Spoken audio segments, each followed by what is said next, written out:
Are you listening? This ain't no quiet thing. We're screaming out our lungs. Hey, are you listening? Hey, are you there? Hey, are you listening? Or do you just not care?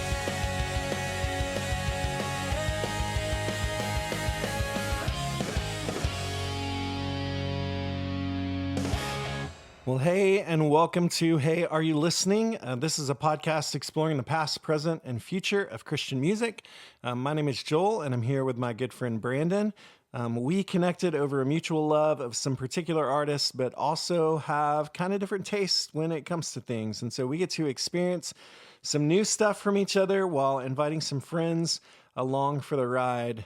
Brandon, we have a friend with us today. Why don't you introduce him to us? I met this guy behind the local Publix 5 minutes ago, and I said, "Hey, let's come record." Today we have my best friend Keith on. So Keith and I, we were roommates in college. We put together probably a couple of hundred YouTube videos over the years. We were briefly in a quote-unquote band as well together. So we have been through it all, and Keith is now here. Hey, thank you for having me on the show. It means a great deal to me. And I want to go ahead and preface by saying I'm not particularly insightful about music, but I do like talking to friends and their friends about music. So, Well, Keith, we're pumped to have you. I was thinking earlier about how just from knowing Brandon, your name comes up a lot. And so I feel like you're not only like famous, but you're infamous.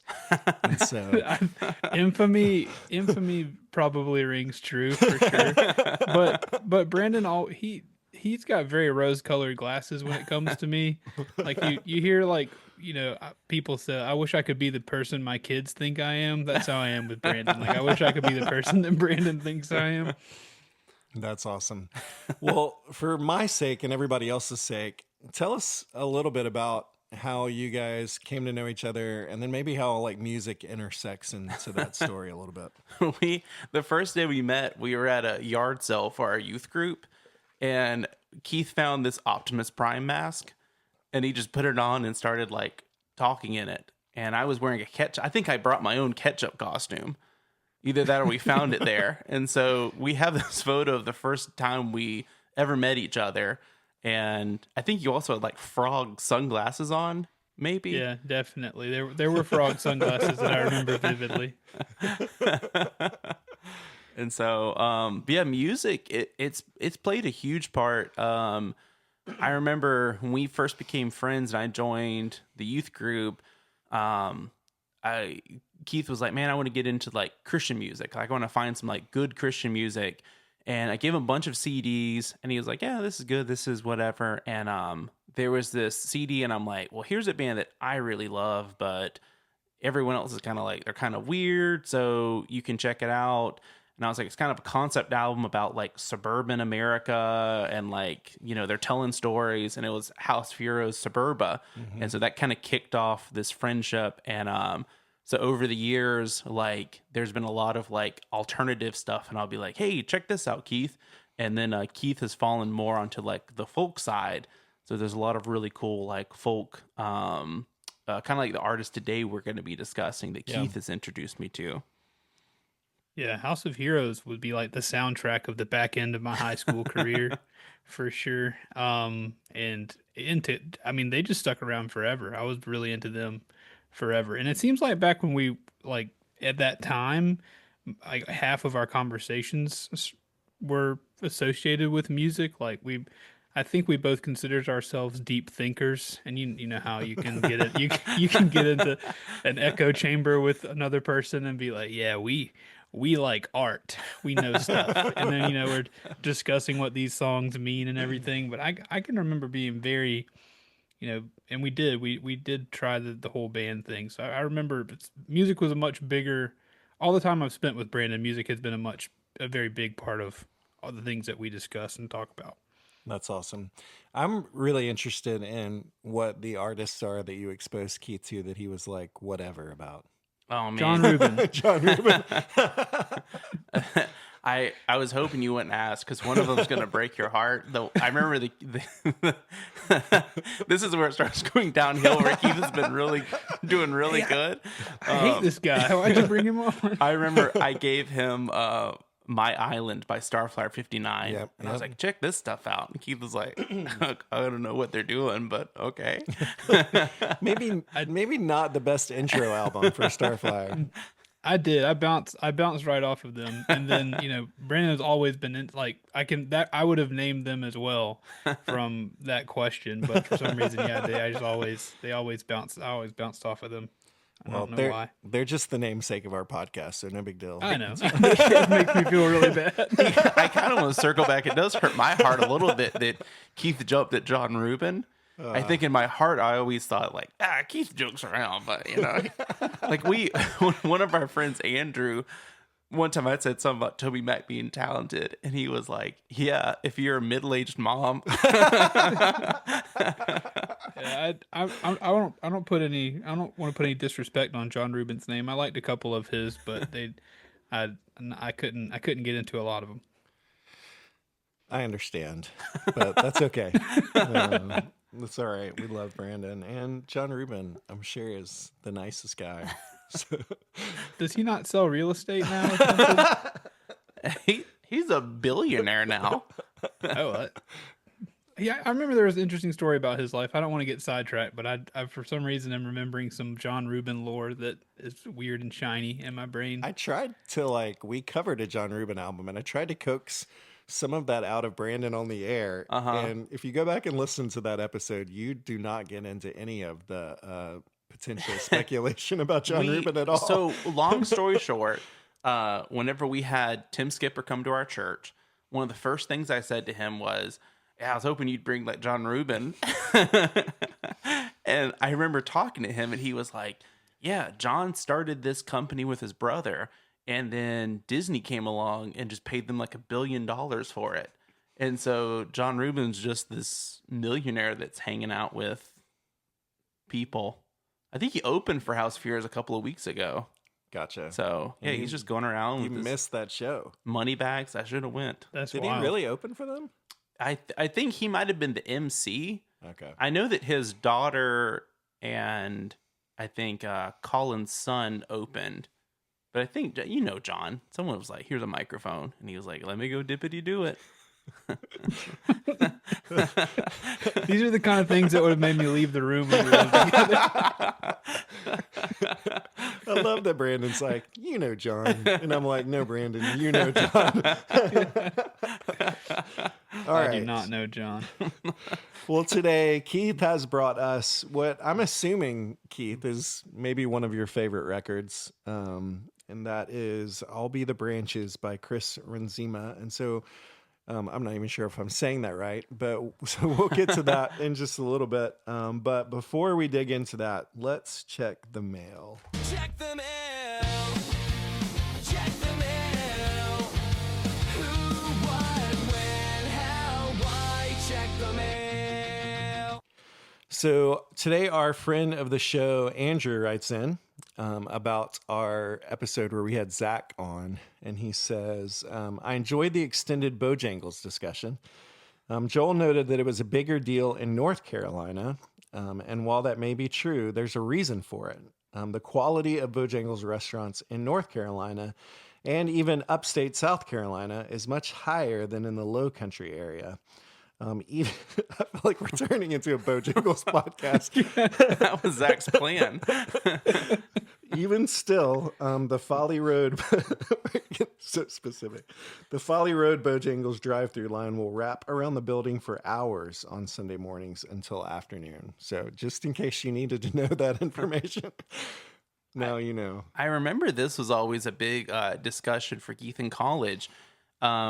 Keith, who would you say is probably your go-to chicken place right now? Like, who do you think is doing it best, and who do you think might be, I don't know, overrated? Doing chicken the best? Yeah. I don't think you prepared him for this golly.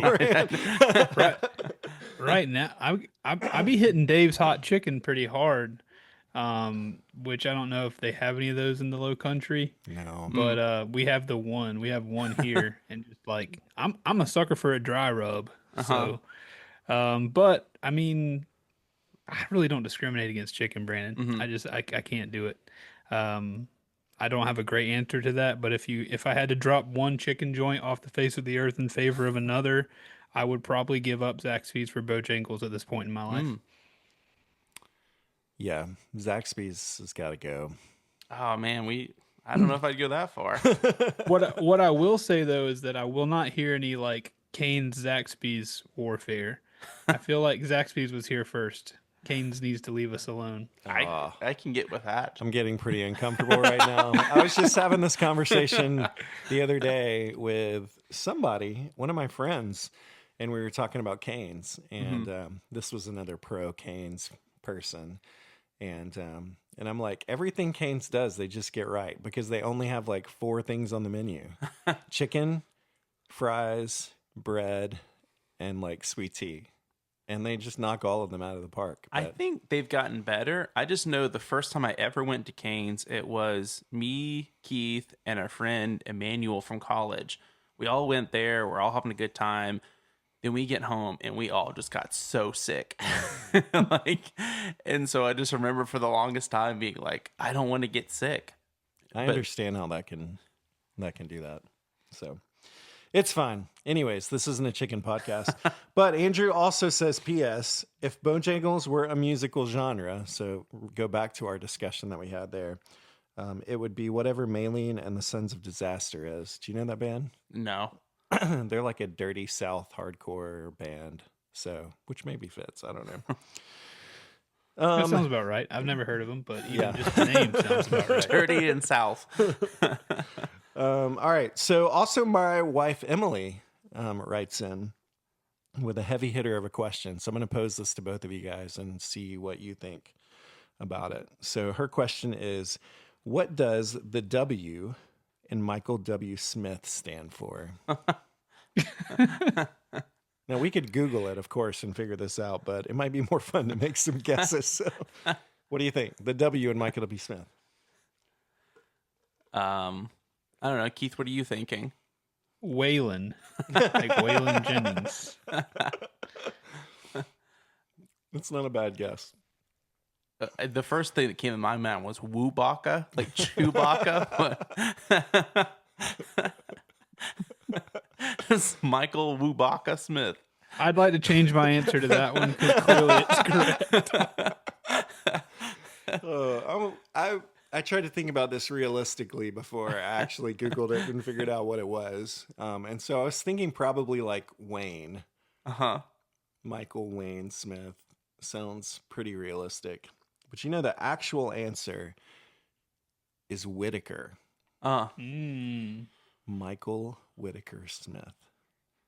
If I had Whitaker in my name anywhere, you couldn't tell me nothing. I'd be open carrying, kissing babies, robbing banks. It's a pretty solid name for sure.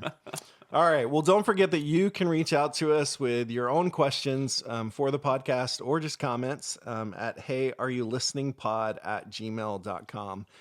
And we would love to be able to hear from you. So we're going to transition real quick into a game. So let's play. Let's play, it's time to play a game. Let's play, it's time to play a game. All right, so today what we're going to be doing is a version of This or That concert edition. Okay. All right, so I want you all to think about concerts. When you're going to a concert, which of these are you looking for? First off, would you rather, I guess I should have called this Would You Rather, but this or that, rather. Would you rather have a photo with the band or an autograph from the band? And it would be, I'll just throw out that if it's one person or if it's 5 people in the band, it can be whatever you want autographed by anyone in there or a photo. So I think I'd have to go with a photo. It seems more personal. Like, this is my bud versus a famous person signed this, you know? If we're gonna get, I don't know how deep in therapeutic this podcast gets, but I have kind of some esteem issues. So if I get the wrong angle, I'm not gonna like the picture. So I might as well go with an autograph. So in the off chance I really need some money later on, I can sell it. There you go. Okay. All right, you're at the merch table. Are you grabbing a CD, a cassette, or vinyl? That's easy. Vinyl all day long. Yeah, also vinyl. I'm not gonna listen to any of them, so I might as well get the cool one. Brandon, we know what the answer is for you, though. I'm grabbing that CD. I know you are. I love that about you. I love it about you. I remember going to a concert a couple years ago, and I don't want to name who it is because I really like them as a person, as an artist. But they were like, "Yeah, we're selling like the CD," and I'm like, "Cool." And I bought it, and they just give me this like business card looking thing, and I go, "What is this?" And they're like, "Yeah, you go online and download it." I'm like, I could have just gone to Apple Music. Why are you giving me this? I wanted a CD with a booklet. This is not a CD. You fundamentally misunderstand what a CD is. Compact disc. Front row seats or a meet and greet. There's other people in the meet and greet too, so I'll throw it out there. So if that helps even them out a little bit. So 20 people in a meet and greet or front row seats for the whole show. Put me on the front row. I guess I would say front row. Yeah. I don't really care about the meet and greet thing, but also the sound's always not awesome on the front row. So I don't know if I love either one of the options. All right, Joel, you can just stay outside and keep on showing. I'll take both. Never meet your heroes. I'm always worried about a meet and greet. I'm always worried about it. That's a good word. A full band, backing band, or an acoustic set. I mean, I think I'm full band every time. Yeah. I'll go acoustic every time. All right. That's prove it to me, I guess. Prove your prowess. Do you, I know for me, I've always enjoyed the shows where it's like, you'll have like a mix, which I guess it's kind of, I've never been to one where it's all acoustic, then it becomes rocking. Yeah. But I've enjoyed where it's like, you'll have maybe 40 minutes of like all the full band or whatever, but then you have like the lead singer and the guitarist or something just go like walk down the stage and start playing a couple of like acoustic songs. Yeah, no, I love that. I think it's great. One of my favorite artists is doing a like 20th anniversary of a record that I love. Maybe 25. I don't know, how old am I anyways. But I found out he's playing in Charlotte, and so I told Emily, I was like, we need to go for this weekend up to Charlotte and go see him play. And I was like, we can get somebody to watch the kids. It'll be awesome. And she's like, yeah, let's do it. And then we found out that it was an acoustic tour. And we were both like, eh. But I do like the mix for sure. Like at every Switchfoot show, for instance, like they do the big Switchfoot thing. Yeah. But then afterwards, John Foreman always like comes out with an acoustic guitar to like the 25 people that hang around afterwards and does like a little solo set. And I think that's awesome. I love stuff like that. What about a festival / like arena versus like a small club or church or whatever? So like I would say under 500 people or more than like 10,000 at the show. Yeah. I mean, if you can get like a big band to only play to 500 people and I can be there, I would definitely prefer that. I think you just never get that option with like big people. But yeah, given if I don't have to brave a crowd or bump into somebody, I'd love a little small arena. Yeah, I'm a small venue guy all day long. Like, I'd rather see anybody in an intimate setting. But there are bands that I would love to see that I'll never get to see in that setting. But I love bands that will intentionally do that. Like, one of my favorite bands, Wilco, they intentionally don't play huge arenas, and they'd rather play multiple nights in the same place just to be in a smaller space and have a more intimate feel. And I love that. Yeah. That is really cool. I got two more. Next up, as far as the set list, Do you want to hear all the hits or the deep cuts?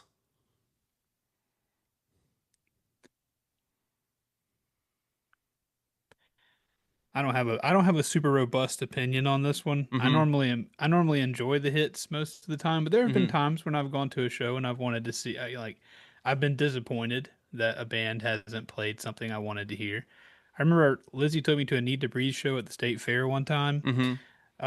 That's my wife, but and I remember I wanted them to play Oohs and Ahs really bad, and I was just like expecting that and forgetting that I was at a state fair. They were going to play 3 songs and leave, and it didn't happen, so I was pretty bummed. But either way, it would satisfy me. Mm-hmm.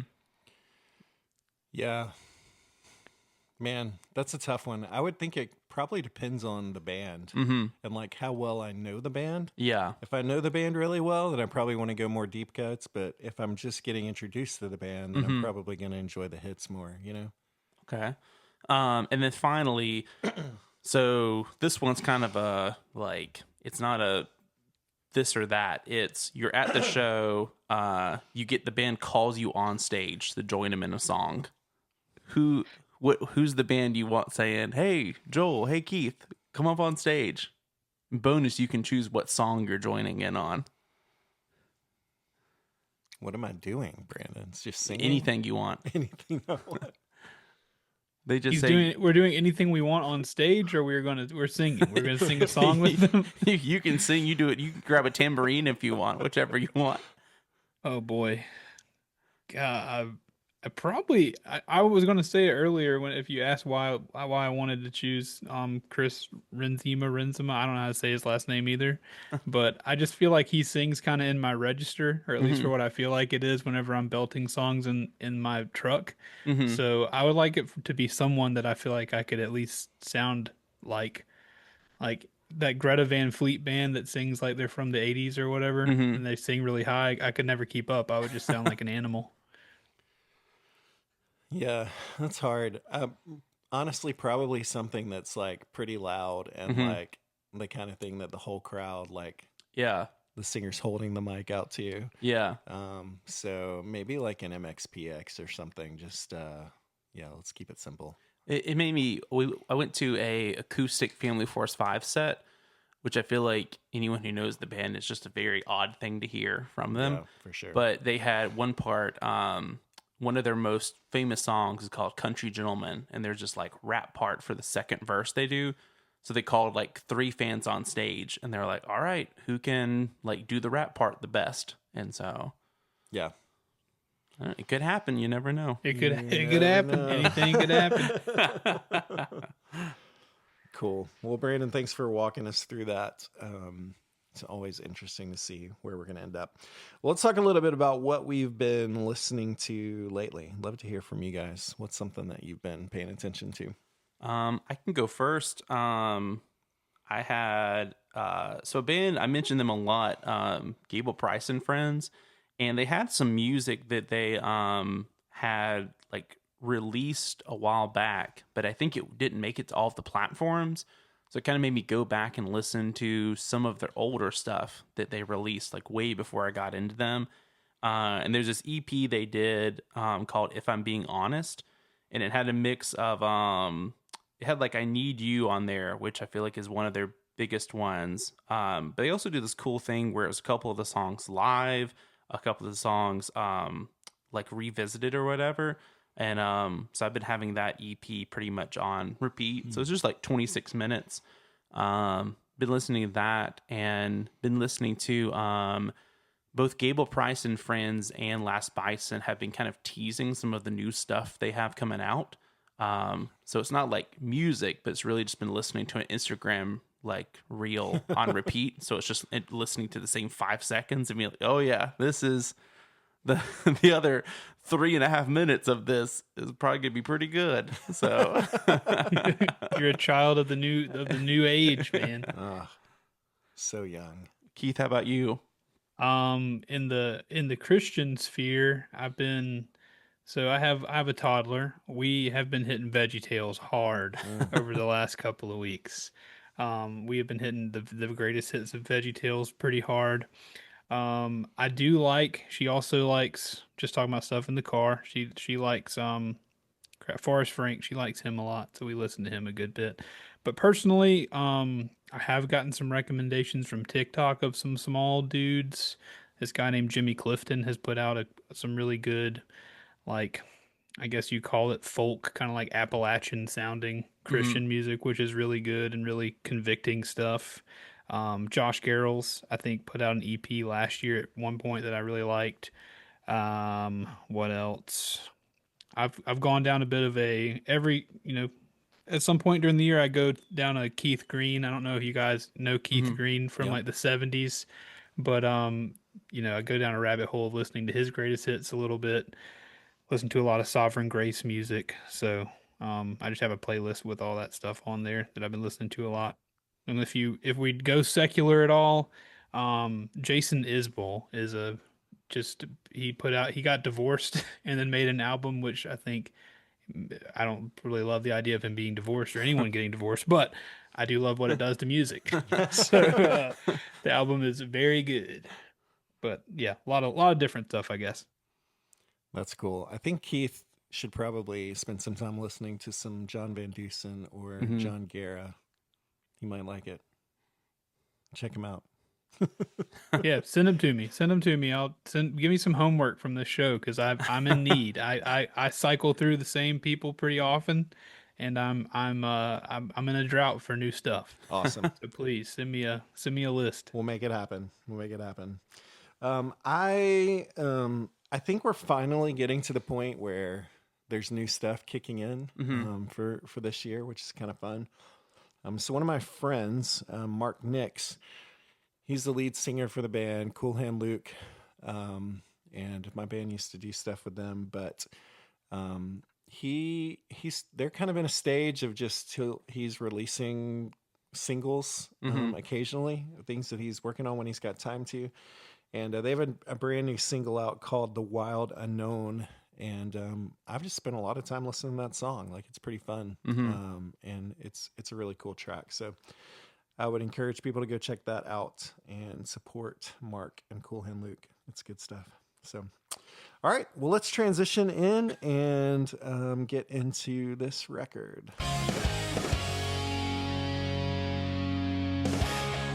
So today we're covering the album "I'll Be the Branches" by Chris, we're guessing, Renzema.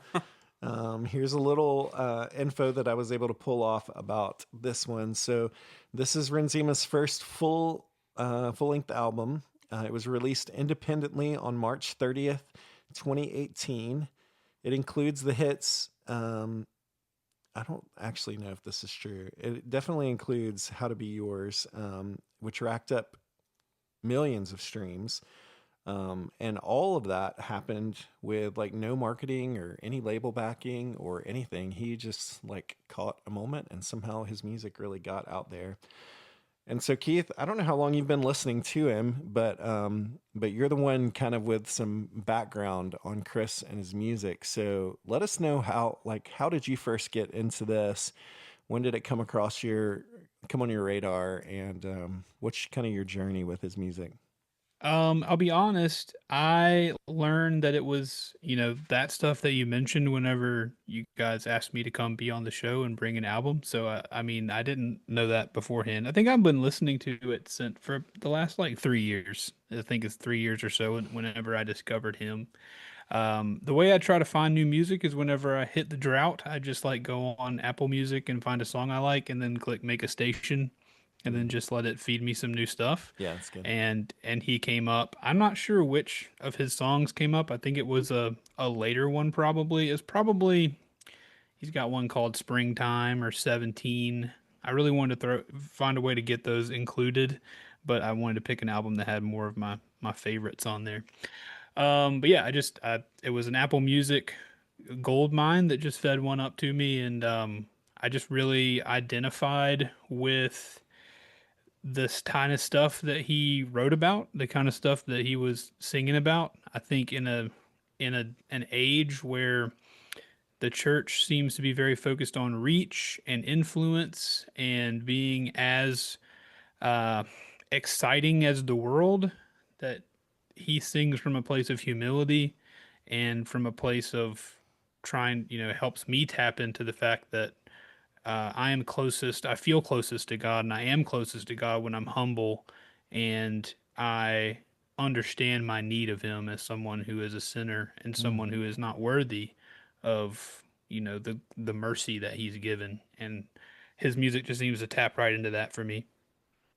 That's awesome. Brandon, how long have you known about Chris and his music? So if I'm being honest, I was going back through playlist, and a couple years ago, I asked Keith for some recommendations for new music, and Keith recommended Chris, and I listened to it a couple of times, then like never kind of went like followed up on it. Yeah. And so I feel like now I'm getting to listening through this, I was able to fulfill that, like, hey Keith, I'm getting around to it. But I was pretty excited. I've shared a little bit that I feel like growing up, worship kind of just took this turn where it was like there was no space for creativity, and it was, how can we like mass market this, or how can we perform this, make sure this song is easily performable, Sunday mornings.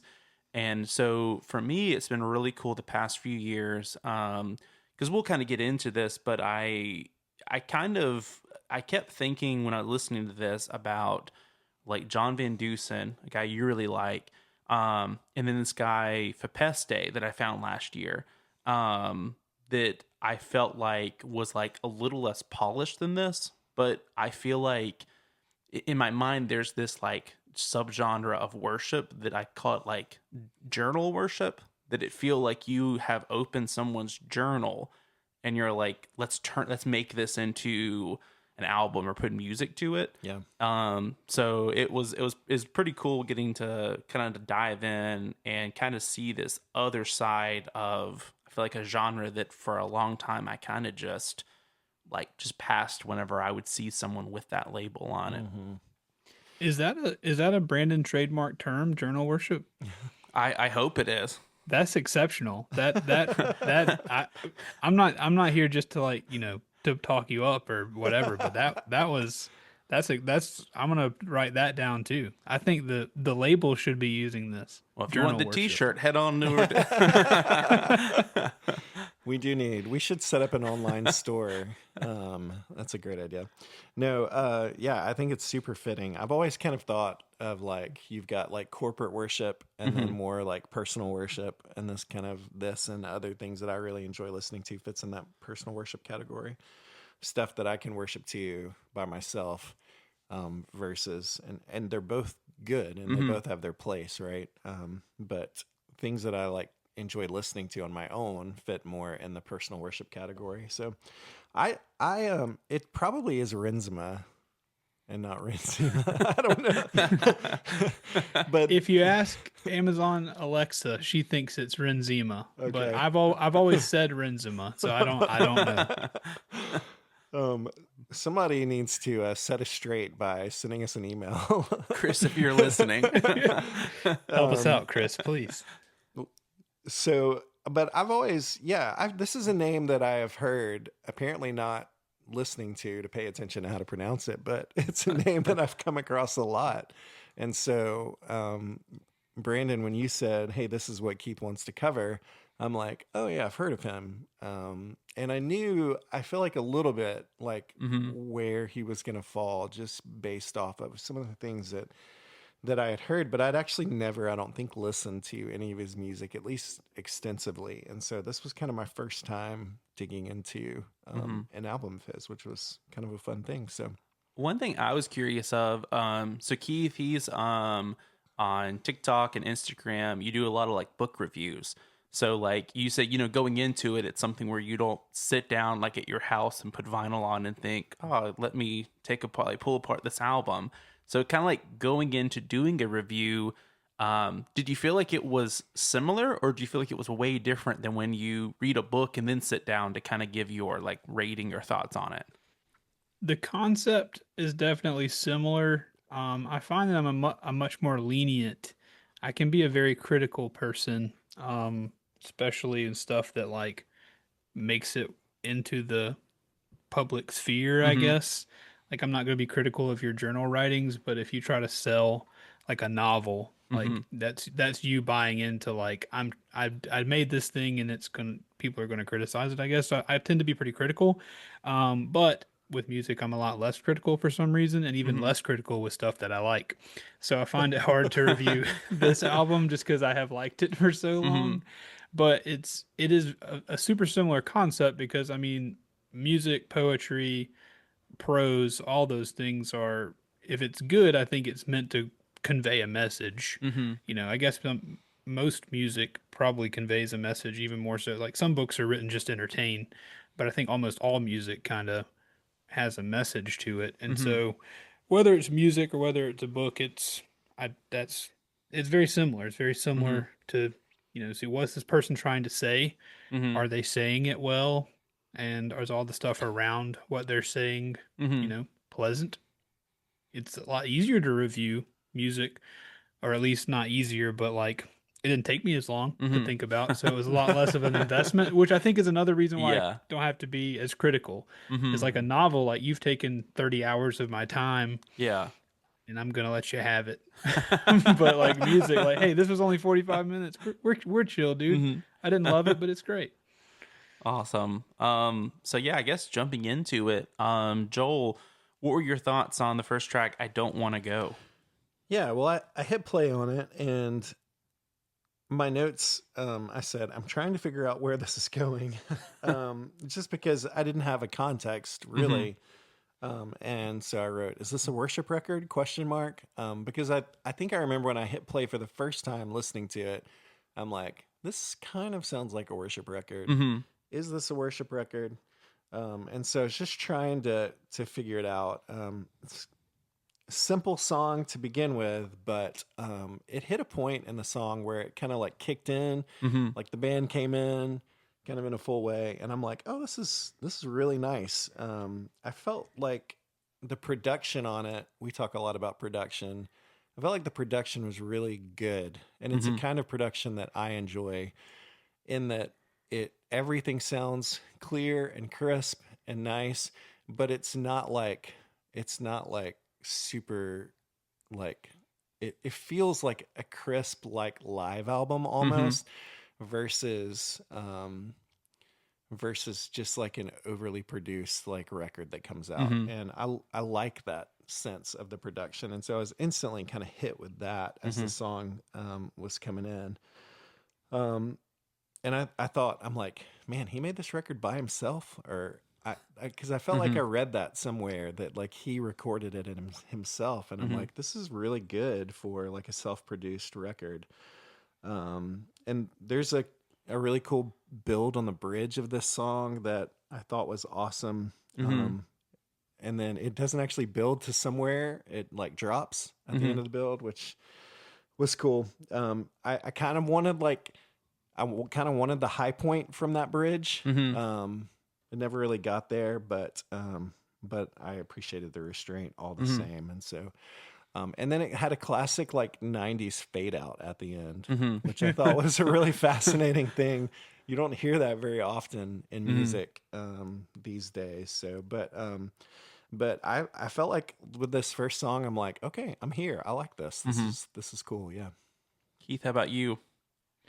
Um, well, yeah, like we said at the top of the show, that I do not, I don't think I have the categories to quite analyze music this way, Mhm. but I will just go back again to the idea of just what it means. I do hate, as someone who's, Bible study has been something that I do all, for since I was saved in 10th grade or whatever, like hermeneutics and extracting meaning from things. I Mhm. hate the phrase like, well, what it means to me, but I think it's fair when it comes to music someone put out. Mhm. And yeah, just from Jump Street on this album, the idea of like I am not enough. Mhm. I'm not enough and I need you and I don't want to go anywhere you're not.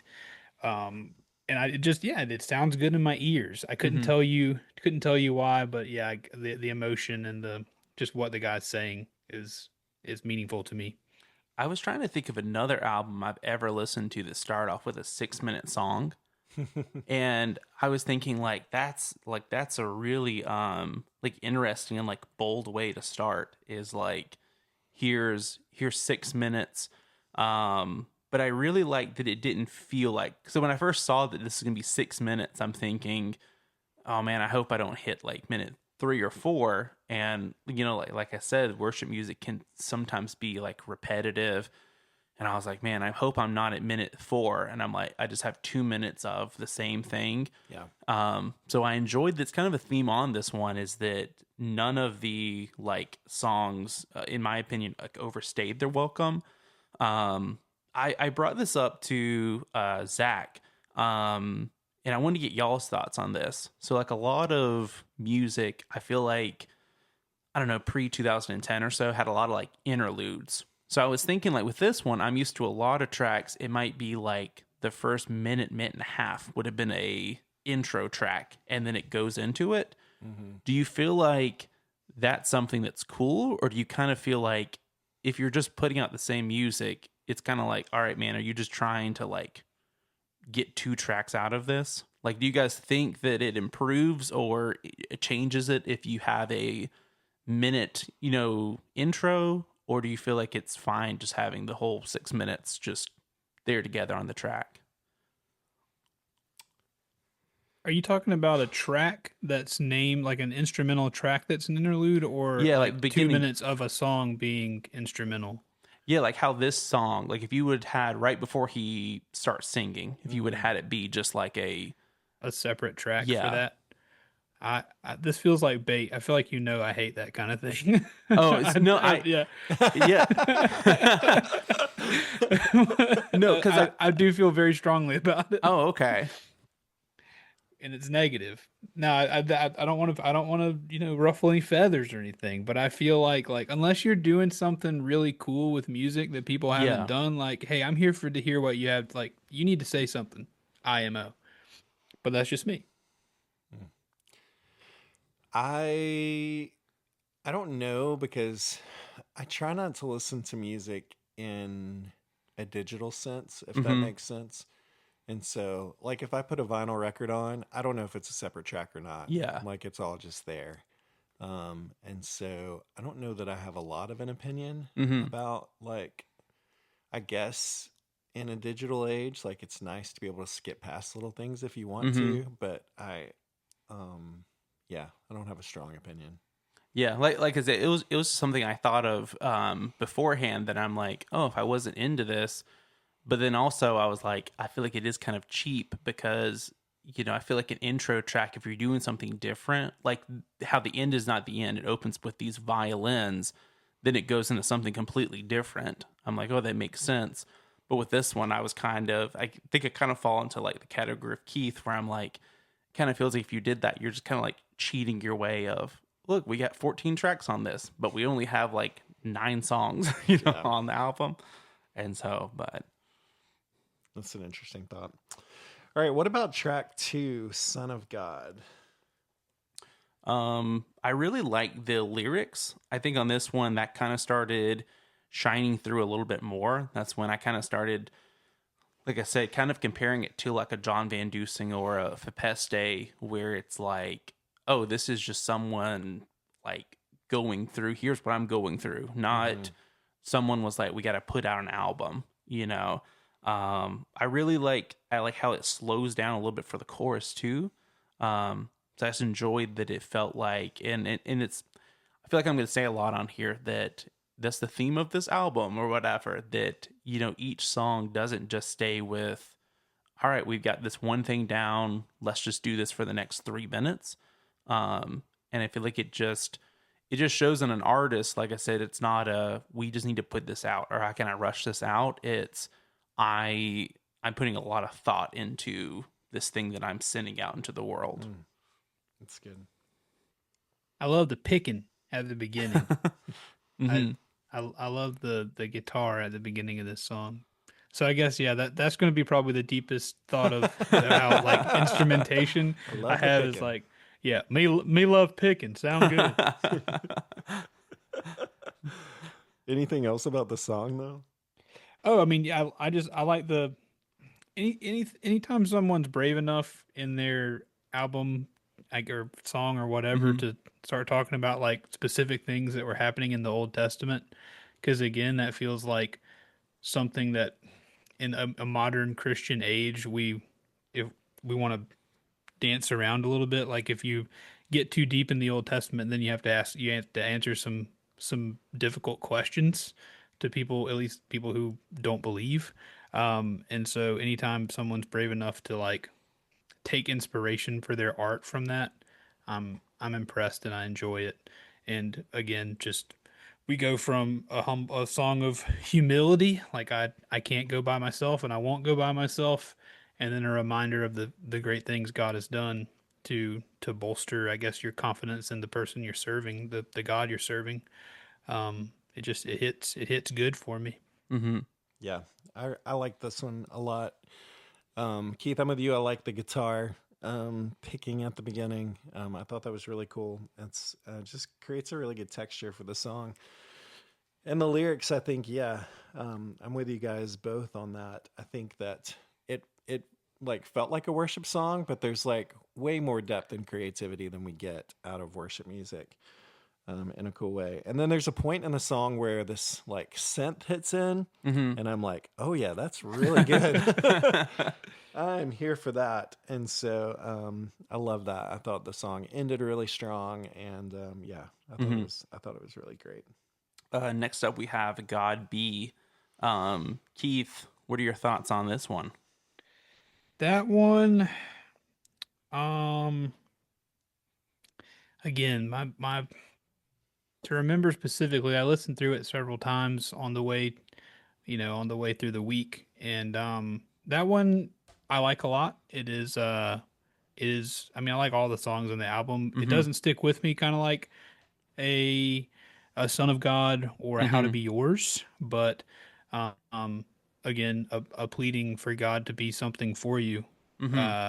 It's I'm gonna be a broken record. Like this album is meaningful to me, so the songs on it, evoke an emotion that just sticks with me. But yeah, I'm interested to hear what you guys have to say about this one because I don't feel extremely strongly about it. Yeah, sometimes that's why I enjoy. There's certain tracks on here where I'm like, I need Keith or Joel to talk before I start talking. That way I can be like, yeah, let me piggyback off of what they're saying. Well, I will talk, and then you can piggyback. Yeah. I really like this song. In fact, I think it might be one of my favorite songs on the record. Maybe my favorite. I don't know.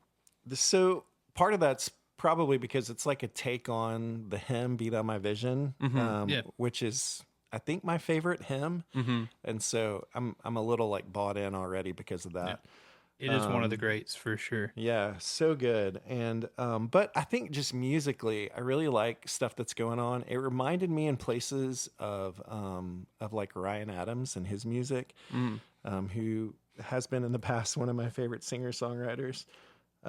There's a piano line that is really creative and cool when the guitars and everything's kicking in, like the guitar work playing off of the piano is really neat. I just think it all works really well, and I love the lyrics. Yeah, I really, really liked that song. Yeah, I think this one, it was either maybe like tied for my favorite or maybe like 1A, 1B with my favorite. Yeah. I think at this point in the album, I was just really enjoying that each track had kind of been its own thing. And I always say that whenever someone brings a record, I'm always like, man, I hope this is not the record that comes along that I have to think, oh man, all these tracks have been garbage. I got to find something good to say. And I appreciate whenever an album is making it super easy to like be enjoying it. Yeah. That I don't find myself, having to pause it and think, okay, well, let me come back later, after I've recharged or something. I was enjoying that it kept on like, okay, this is different from the like would have been served previously. Yeah, I think that's a good reminder to us that I think Christian music takes a lot of flack for not being creative and not being interesting and not being good. But the truth is, there's such a wealth of great stuff out there that I've never been exposed to. And so being able to have conversations about albums like this that I've never listened to before is just a reminder to me of like how much good stuff there actually is that's out there that kind Yeah. of combats the idea that it's all just inherently bad and a copycat of what else is out there. Yeah. What about Yeah, track? Go ahead. No, please, absolutely. I Go for it. I would love to hear your thought. I was thinking as you were talking about that is that like if you really think about the the depth of material that Christian music has, like it takes a lot of flack, like exactly like you said, not being creative.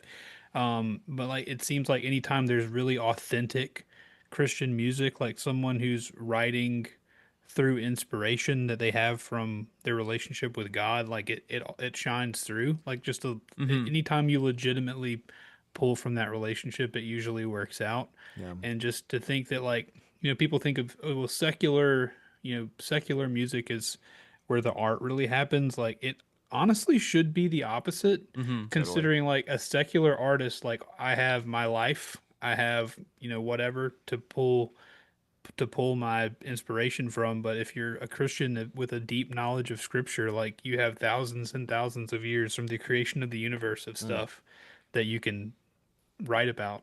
So like if we would just tap into that, if we would, it would Christian art would be the art. And for a long time it was. Yeah. Yeah, we did miss out on that for a while. So I think that's such a good point. All right, track 4 is Adonai. What do we think about Adonai? I think for me, this was the first, like maybe miss on the record. How did I know you were going to say that? Usually what happens is I say this and then someone else, Keith's like, this is the song that changed my life, Brandon. But I do really like it, but I'm interested. Yeah, I felt like it wasn't like there was nothing that was like this is like bad. I think it was just like the other 3 tracks were this is something new, like I wasn't expecting. But I think this one fell more into like I don't like we've talked before, whenever Joel does his rankings for an album, he's like each song gets its own ranking, whereas for me usually at the end I'm just like here's a random number. And I think if I was to rank this, it's not like it's like a 1 or something. It's more of like a 2.5 or 3. That's kind of just like, okay, like it's good, but like I don't feel like I'm gonna like revisit it, or that I'm not gonna just like talk as much about the other ones. So Keith, what do you have to say to that? I don't disagree. I mean, we're talking about matters of taste here. I don't like we've talked about, like I do not have the science to tell you that this is a good song versus like you should feel differently. It feels kind of like a psalm to me. I guess it's a little bit activated by the outright use of Adonai.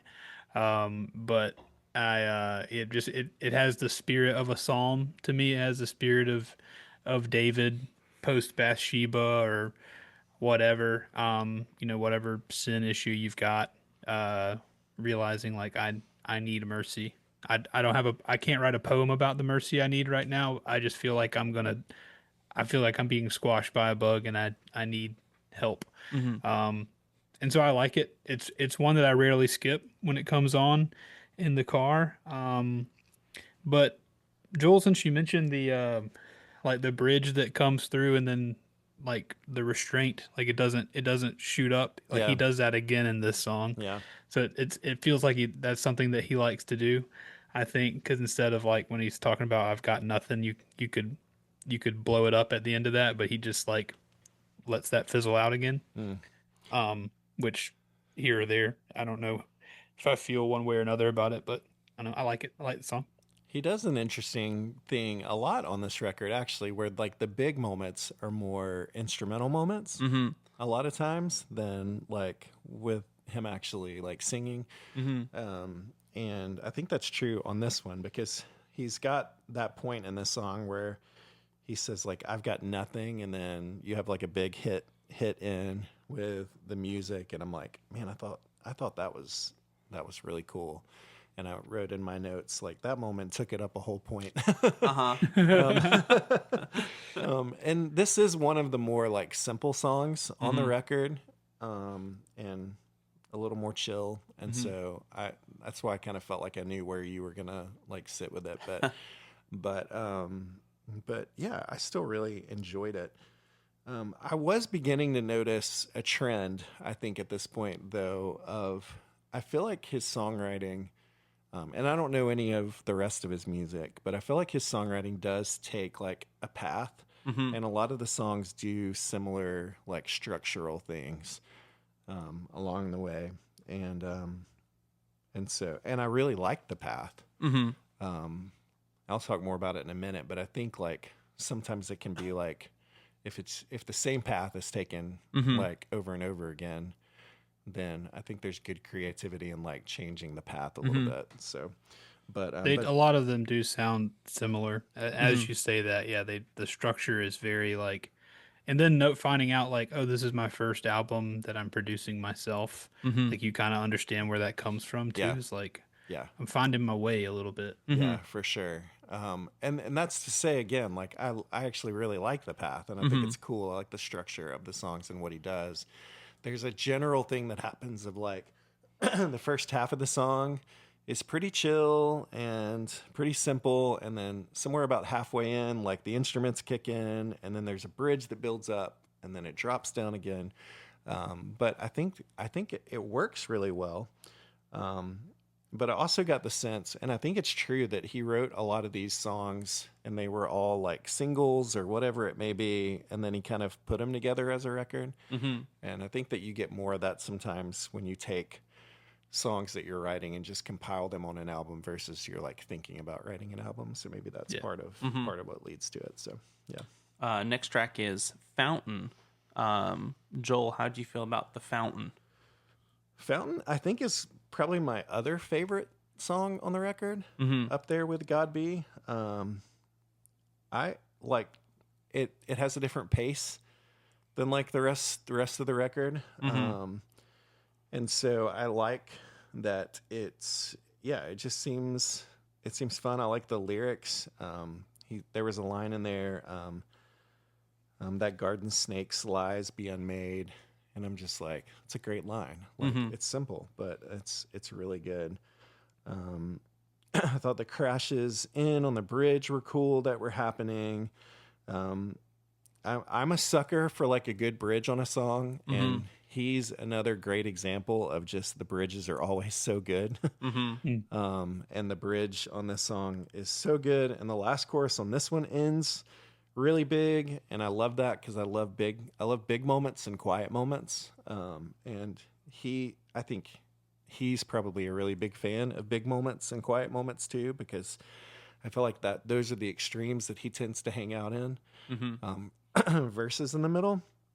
And so I did just have one note though. Sometimes I wish, like, on these big moments that he's building, and it's probably, I don't know if it's an ability thing or what, but sometimes I wish when he was going up vocally that he wouldn't like always slip into his falsetto, but would go up in his natural voice. And I feel like they would carry a little more weight and energy. But that was my only note about this song. I really, really like this one a lot.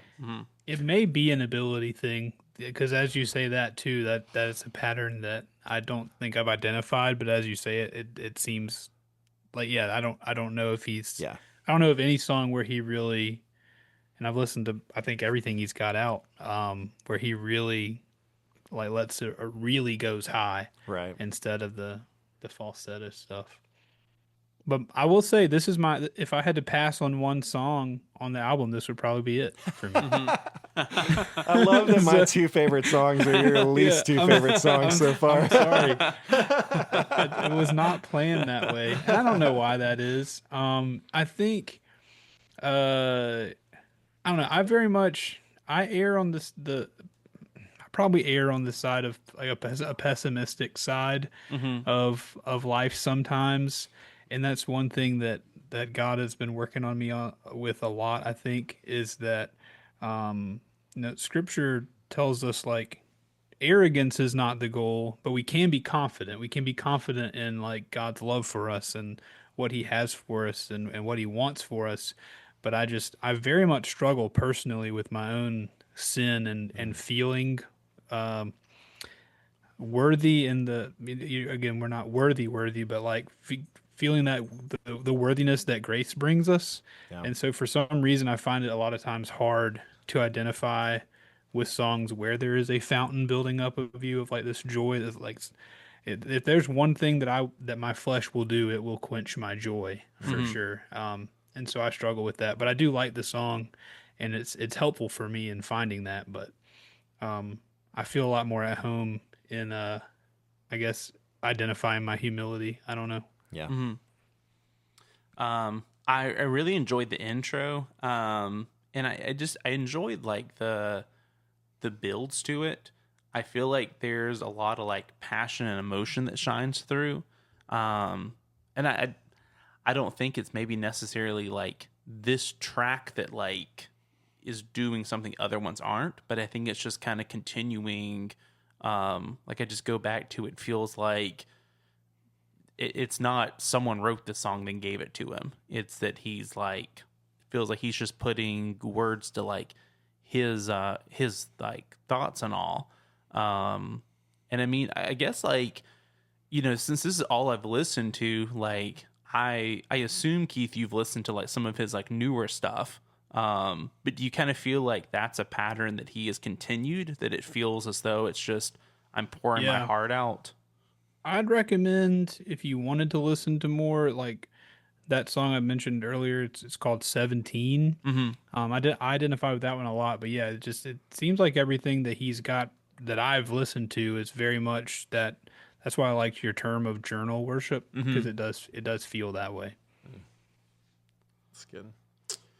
All right, what about track 6, How to Be Yours? This is like the big song on the record, right? Yeah, I guess I feel bad that that's the biggest one, and it's also my favorite, but it is my favorite. It's my favorite, and it's again because of the message. Is like what, just like Paul, like I do things I don't want to do. I don't do the things I want to do.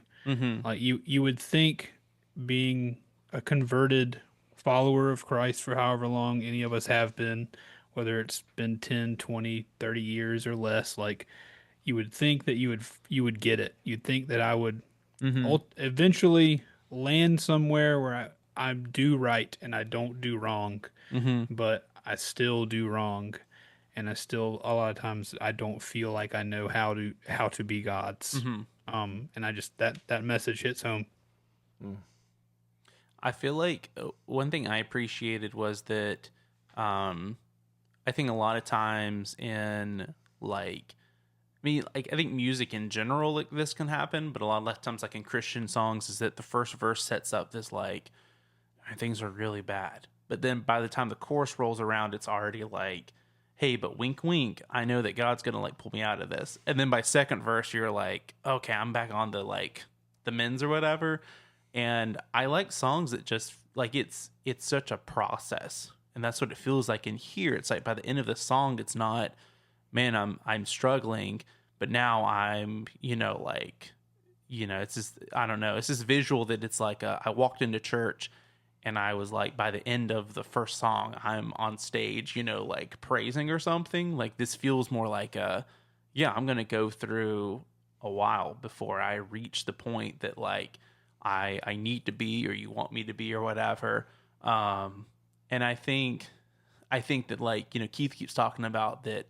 It just feels like it's a very relatable like album. Like I imagine there's a lot of people that are fans of his that feel as though, like, how'd you know what I was thinking?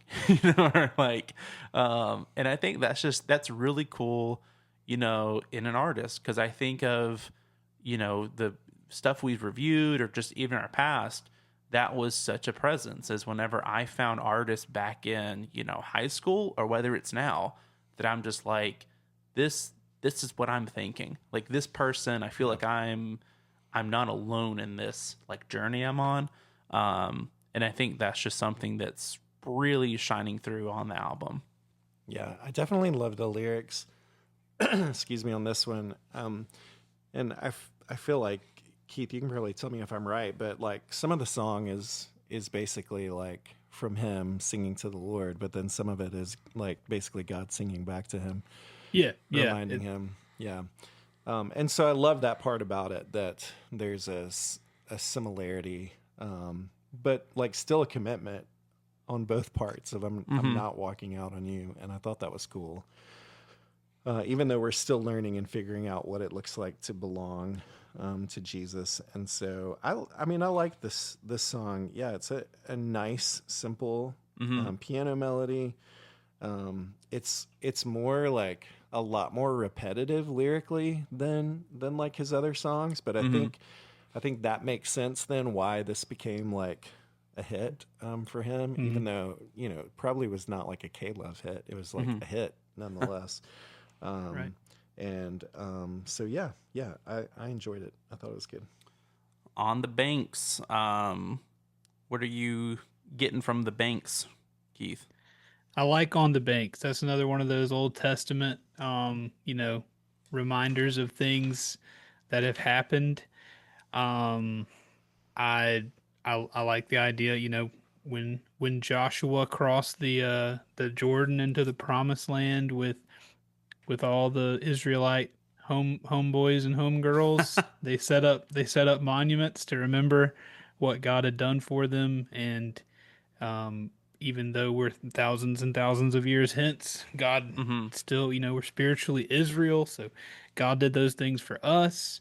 And any reminder of that in lyrical and musical form usually gets me. And this one has done that. Now and of course we move into the New Testament a little bit, I think, on this one too. But just the idea in the presence of the Jordan River symbolism, all that in our faith. I like it. I like what the dude writes down. I'm a big fan. I thought this one was a really good shift just musically. Like it's a little bluesy, a little rootsy. Kind of at points reminded me of like Need to Breathe or something. But yeah, I love the lyrics. That line, "Children wade in the water because God's gonna trouble the water." I thought that was great. And there's a guitar solo, which is really cool. It just fits. It fits the style of the song really well. And so, and I love that like the piano's like the lead kind of instrument on this one. So yeah, it was fun. I liked it. I think all around, this is my favorite track on the album. I just really like the choir, like the backing voices, vocals, whatever.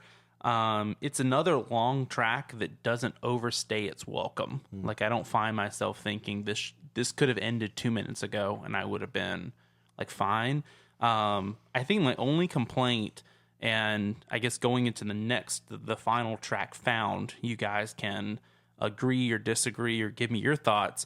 I think this should have been the ending of the album. And I say not cutting off Found, but I think I wish they would have like swapped them. Like it would have been Found, because I think thinking of like a live concert, I feel like this is a great song to like end on. And like Found kind of gives it a like intro to it.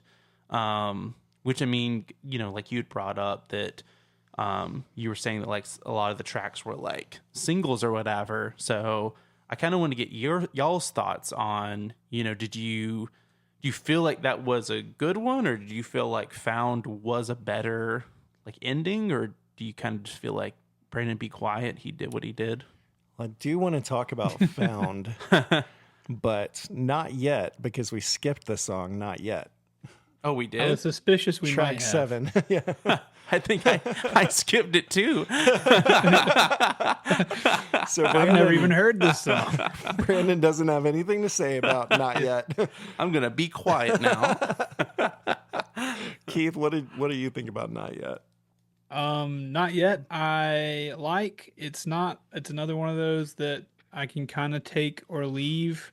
I think it's got some of the least on your face lyrics of the song, like I'm a son of coal, I'm a daughter of tar. Like what does that mean? I don't really know. Anytime men Made from the when dirt, they're I think. singing, Yeah. yeah, they personify themselves as like daughters or whatever, but I mean we have that in scripture too, like we're the bride of Christ, so maybe there's something with that.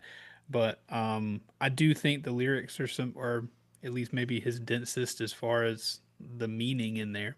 Um, so it's a song I like. I also rarely skip that one just because of he hits some long notes in that one too. So it's fun to try to keep up with in the car. But beyond what I've said, I don't have any huge strong opinions on that one. Yeah, I don't have probably a ton to say either. I did write down next to it "Doctrine of Man" because I felt like this is a song about that, about who we are, who we're created, and then sin creeping in. I felt like it had a good rhythm. I like it when it kicked in. This is when I wrote down the note. The songs are all really good, but they tend to the same kind of structure. I think it was at this point in the album where I was like, all right, we're kind of keeping doing the same thing. And it's a good thing. I like it, but it definitely tends to work together. So Brandon, that then takes us into your discussion on Found, and then which of those tracks like work better as an ending. I think that you naturally tend to not like quiet songs at the end of a record. And I don't know so much that that's true for me. I can enjoy a big song at the end of an album, but I can just as much, I think, enjoy like a simple one. And I think what worked for me on Found being the last track is that it was the most simple song on the record, that it actually stood out differently. It never like musically like went anywhere, but it stayed simple, and it kind of breaks the mold of the record in a way, I think, that like makes it work as the last track. Plus it's like it's a song that's like pointing to the end of time and the end of life, and so I felt like it worked really well as the end of the record, just like thematically as well. But yeah, that's kind of me. I liked it. Yeah, I tend to agree there. What you said too about, because I the history of the album I didn't know a whole lot, but the way people tend to make music, or at least like the singer songwriter folks nowadays, is like I'm gonna make 100 singles and I'm gonna release them all on TikTok or whatever, and I'll wait till a hook hits and then I'll milk that hook for like 6 months and then release the song, and then maybe once I get enough, I'll put them together as an album. So I agree that if you had a bunch of kind of disparate songs that all had a similar theme, like maybe it seems like he's got here, this one does feel like a good ending because I too am fine whenever the lights get turned down. It's like, hey, let's get real here for a minute before you all go home. Like I can appreciate that. All right, those are our thoughts, Brandon. Tell us what you think. Yeah, But you can't. I like the song. I think that was just my only thought is listening. Like I said, it was simple, it was good, and I found myself just thinking like, oh, I wish it would have been, swapped with this. Yeah. But I think maybe that just like I've said, it comes from oh, this is a concert. This is what I want it to be or whatever. So, but yeah. Gotcha. All right. Well, that is I'll Be the Branches. Chris Renzema. Rue. He really should have thought of this whenever he had that last name. It's really inconsiderate. Let's just talk about kind of final thoughts and our ratings for the record. Brandon, you want to lead? Yeah. I think that I was super pleasantly surprised. I think going into it, it was like, man, I hope this is good because I'm gonna feel bad. I think right now the lowest rate, or the second lowest rating I've given, is when Jordan brought her album to us. So I was like, I hope this doesn't continue the trend of like, yeah, Her was album garbage. from one of your favorite bands. Yeah. What did she bring? Dance or Die by Family Force 5. And essentially I said, I absolutely love half this album and the other half I can't stand. So 2.5 out of 5. Hey, the math works out. But I just love when an artist like pours out their heart onto something. And people might disagree, but I feel like you can tell when someone is just putting stuff out for money or because the record label was like, we need something out, versus when they're like, this is important, I need to put this out. So I think that it over delivered on what my expectations were. It made me definitely want to go check out the rest of his stuff. So for me, I was super happy to give it a 4 out of 5. Awesome. Keith, what about you? I think I would also deliver it a 4 out of 5. If I were to rate it in such a way, I try to rate books that way. But the scale is not a solid one. There's very little science to any of my scales.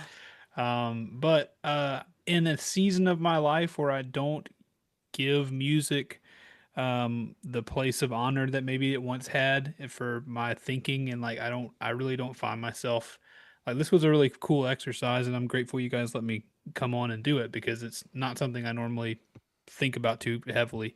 But this album, definitely the songs on it, they mean a lot to me. And I wouldn't say it's like changed my life, but I think it's very good, and almost all of them, are meaningful and hopeful, and I guess humbling to me. So a 4 out of 5, not perfect, but very good. Very, not really any must skips on there. That's cool. So I think for me, out of all the records that we've had that I haven't listened to before, that have kind of come before us, this one's probably my favorite so far. My favorite one that was new to me. And it works. Like I am really interested to go listen to some of his stuff after this to see if he kind of breaks the mold of like the pattern to the songs and the structure to the songs, because I think that's maybe one of the key things like holding him back a little bit for me. But I really loved this, and I really enjoyed his voice, and by that I mean a lot of what you guys are saying, just how he's putting his heart out, the lyrics that are there, and he's got a great voice as well, and so I think all the things just worked really well for me. And so with my mathematical scoring, I'm joining you with a 4 out of 5 because Great, that's where I awesome. landed. And so is this the first time that we've all landed on the same rating? Maybe the second. Man, yeah, I think the Switchfoot one we might have, or I forget. Yeah. We need someone. We need a super fan out there to start keeping track of everything and all the stats. We do. The listenership, at least they don't have to do any like complicated averaging out, no weighted averages or anything. You can You at know, the least average create a score was spreadsheet for us, guys. Yeah. That would be I can awesome. Can I tell one humorous anecdote about this artist Yeah, of before we're course. finished? So You I'm a cannot. youth minister, youth pastor at my church. He came to Columbia, and I was like, it's very rare that a youth group friendly artist that I like is anywhere nearby, and so I'm like, I'm gonna take the youth there. So gather several of them, and we go to Columbia. He's playing at the Senate, which I'm like, typically they have, this is odd artists for the Senate. It's usually like it's not a church. It's not known for playing Christian music there. So I bring them in, and then one person walks past me carrying like 3 tall boys, and I'm like, I didn't think they'd be serving alcohol for this particular artist, but they are, and I may be about to lose my job. So I should at least enjoy this concert. But I just the sinking feeling of like, youth kids like say, "Hey, Mr. Keith took us to a concert." And then in the background, there's like, mid-20s people just like hitting tall Bud Lights, and I had a fear for my job, but luckily I got to stick around. Just Chris almost took me out. His name's hard to deal with, and he almost really messed me up. If it makes you feel better, when I was a youth pastor, I took some kids to a different artist with the first name of Chris's concert and regretted it as well. So, lesson learned: don't take youth group kids to anyone with the first name Chris. Okay, yeah, to see live. Not worth the Chris. All right. Well, this has been fun to dig into. Let's talk about what our lyric of the week is. It's time for the lyric of the it's time.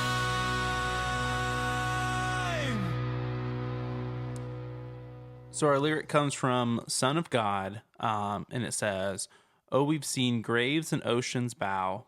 Before human feet, dawn is breaking now. Darkness must retreat for the Son of God. He walks among us." That's cool.